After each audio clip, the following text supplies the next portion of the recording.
प्रगट दिन महोत्सवानिमित्ताने गेल्या 7 दिवसापासून या कवठा कडू गावामध्ये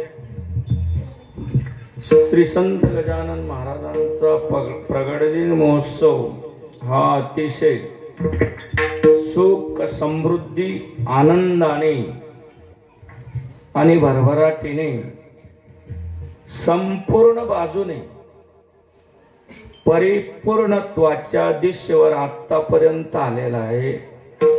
आजचा दिवस राहिलेला आहे तो संपूर्ण ऐश्वर्य सर्व बाजूच्या ऐश्वर्याने परिपूर्ण होईल सांगायची गरज नाही।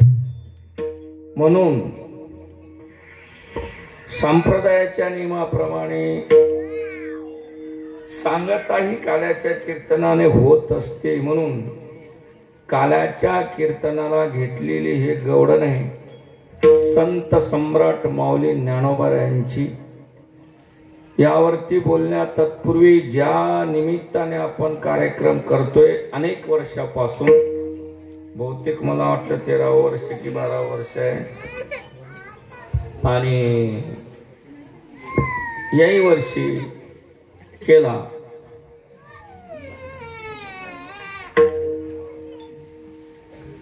सात दिवसामध्ये अनेक वक्त्यांनी प्रकांड विद्वान लोकांनी आपापलं परीने आपापल्या परीने संत वाङ्मयाच्या आधारावर संताचं देवाचं महात्म्य पठवून दिलं असेल, दिलं।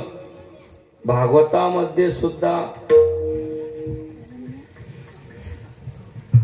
तर याच्यातनं किती घ्यायचं सोडून द्यासारखं तर काही नाही, पण किती उतरवायचं ते आपापल्यावर अवलंबून आहे।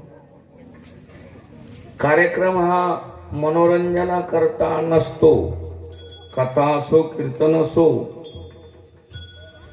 आणि 7 दिवसापासून ही भजनी मंडळी सुद्धा कलाकार लोक 7 दिवसापासून या ठिकाणी घरदार सोडून तुमच्या गावाचं वैभव म्हणजे भक्तीचं वैभव चांगल्या तऱ्हेने द्विगुणित होण्याकरता कसून प्रयत्न केले। त्यांनी आपापली कला चांगली प्रदर्शित केली। कलेचा आनंद घेणारा असेल त्याने घेतला असेल, घेतला पाहिजे, घ्यावा। त्याच्याकरता मनुष्य जन्म आहे आणि मनुष्य जन्म सफल होण्याचं ही एकच साधन आहे।